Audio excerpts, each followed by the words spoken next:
Bonjour à toutes et à tous, j'espère que vous allez bien, que vous avez passé un bon week-end. Aujourd'hui, figure chartiste, très très basique en fait. On va parler du double top et du double bottom, donc du M ou du W. Alors à quoi ça sert? Bon, ce sont des figures chartistes d'indécision et de retournement de tendance.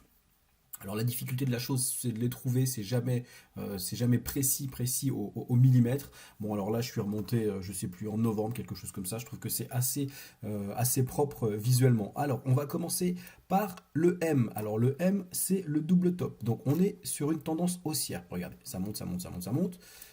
Voilà, je zoome.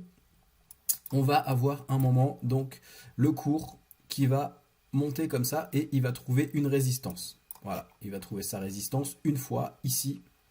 Donc là, on est en bougie 4 heures, hein, 4 bougies. Donc, pardon, qu'est-ce que c'est que ça? Je vais le virer ce truc. Tac.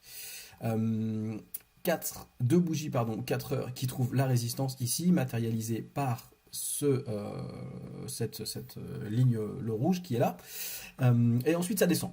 Donc, résistance, résistance, ça descend, paf, on descend, on vient trouver un support. Le support, il est là, vous voyez, ça correspond à une ancienne résistance ici.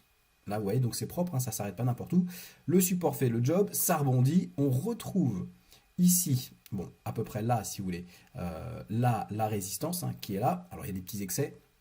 Ensuite, on redescend, on vient tester de nouveau cette ligne de coup, ce support en fait qu'on appelle ligne de coup, et on passe en dessous, on casse et on passe en dessous, hop, et ça descend. Donc vous voyez, alors bon, ça fait un M, hein. Tac, tac, tac, tac, et ça se casse la figure. Voilà ce qu'on appelle un double top. Alors comme je vous disais, la difficulté des double top et des W bottom, bon bah c'est de les tracer, hein, parce qu'il y a toujours des petites mèches au-dessus ou en dessous, c'est jamais précis au qu'est-ce qui se passe? Qu'est-ce que j'ai fait? C'est jamais précis au millimètre près. C'est le problème. Alors on essaye de faire ça. Alors, je vais pas vous dire à la louche quand même parce que ouais, on les voit bien ici les résistances. Mais c'est vrai que c'est pas très très propre. Des fois c'est pas clair. Des fois il est en oblique. Le M est en oblique ou le W est en oblique comme ça. Bon, grosso modo, vous voyez hein, ce que ça fait. Un M. Donc on part de là, on monte, on descend, on bute sur la ligne de coup ici qui sert de support. On retrouve la résistance. On revient tester la ligne de coup, on la casse et c'est parti. Alors j'ai envie de vous dire qu'en plus, ici vous voyez cette bougie 4 heures là, elle ouvre, alors il y a un excès, il y a une petite mèche au-dessus, mais elle ouvre et elle clôture en fait sous la ligne de coup. Donc ça veut dire que ce support en fait, une fois qu'il a été cassé par le bas, il sert de résistance. Et là, il fait le job. Là, ça remonte et ça baisse, ça bloque là-dessus, ça remonte, ça baisse et hop, c'est parti. Donc voici la figure en M, ce qu'on appelle double top, figure de retournement à la baisse.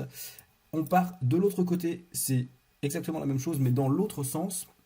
Alors je suis pas allé bien loin, hein, là on est le 26 et là on est le 26 et là on est le 25. Ouais, donc c'est à un jour de différence. Là on part sur la tendance baissière. Donc suite à ce M, hop, ça descend, bop, bop, bop, bop, et on va trouver le support. Hein. Vous voyez, c'était en novembre, on était à 16 000. Ça fait bien rigoler maintenant quand on voit où on est. Donc là, la figure W. Alors elle n'est pas non plus parfaite, mais je pense que ça, on la voit bien quand même. Alors, hop là. Dégage le W. Donc ça descend. Le cours, le prix du Bitcoin vient trouver le support ici. Donc toujours pareil, hein, bouger 4 heures, donc ça bloque, ça bloque, ça bloque, ça bloque, ça bloque en bas. Bon, alors je vous ai mis un petit support ici. Allez, on va le mettre comme ça, si vous voulez. Tac, je zoome, on le met comme ça. Lui, on dégage. Donc ça descend, on trouve le support, on rebondit. Voilà. On va trouver une résistance. La résistance, donc, c'est la ligne de coup. Hein, la même chose que là, mais à l'inverse. Donc la ligne de coup, elle est là.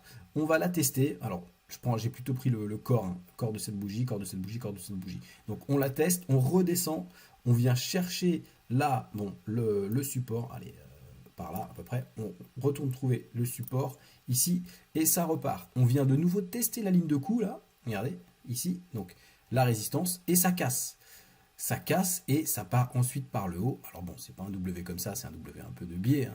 Mais bon, je vous ai dit, c'est pas non plus précis au millimètre. Mais c'est bien, c'est important de connaître ces figures chartistes. Alors regardez, on revient sur le graphique.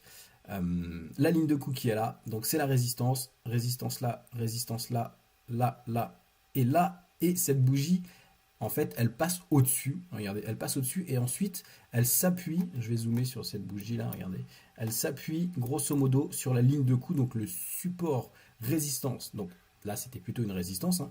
Résistance que j'avais tracée. Elle est cassée par le haut, on redescend dessus et maintenant ça sert de support. Ça sert de support pour relancer la hausse dans la tendance principale qui est la tendance haussière. Vous voyez, donc on a un joli M tout en haut qui fait donc corriger le cours. Hop, prise de bénéfice, le cours chute, on casse la ligne de coup et on va vers le bas. Ici, on trouve le support, on rachète, on vient tester la ligne de coup bloque, on redescend vers le support, on rachète le support et cette fois la ligne de coup casse et la résistance sert de support et c'est reparti dans le sens de la tendance principale haussière. Voilà, si on se met comme ça, on verra mieux. Donc je vous disais, hein, la difficulté en fait, c'est de tracer, de trouver, c'est jamais propre à 100%. Là, je vous en ai mis un autre, vous voyez, on peut en voir un ici, un W, comme ça, donc la première jambe du W. On trouve le support à peu près par là, on monte, on trouve la ligne de coup ici, ça descend et ça repart, on recasse la ligne de coup avec toujours pareil, donc la ligne de coup elle est là hein, si vous voulez, et cette bougie qui sert en fait de bougie de référence qui s'appuie en fait sur l'ancienne résistance qui sert de support, voilà, donc si je fais ça comme ça on va voir un petit peu mieux, je vous ai dit oui c'était là, hop là, tac. Voilà, donc comme c'est un support, je vous le mets en vert. Donc vous voyez, en une sorte de W encore là. Première jambe de W, ça descend, on trouve le support, on vient chercher la ligne de coup, on teste une première fois, ça ne passe pas, on redescend vers le support qui est là, on rachète le support, c'est parti, on teste de nouveau la ligne de coup, ça casse et ça repart vers le haut. Et cette bougie là, en fait, elle s'appuie sur la ligne de coup. Donc, l'ancienne résistance devient support et c'est parti pour remonter. Donc voilà, bon c'était pas très compliqué mais il faut quand même le savoir. Alors sachez, hein, je vous ai dit des fois les W ou les M ils peuvent être en biais genre un peu comme ça ou un peu comme ça, c'est pas non plus je dirais précis comme je vous ai dit au millimètre, je le répète. On a du mal à trouver un W parfait ou un M parfait. Allez voilà, je vous souhaite une bonne journée, je vous dis à plus dans une prochaine vidéo. Ciao ciao.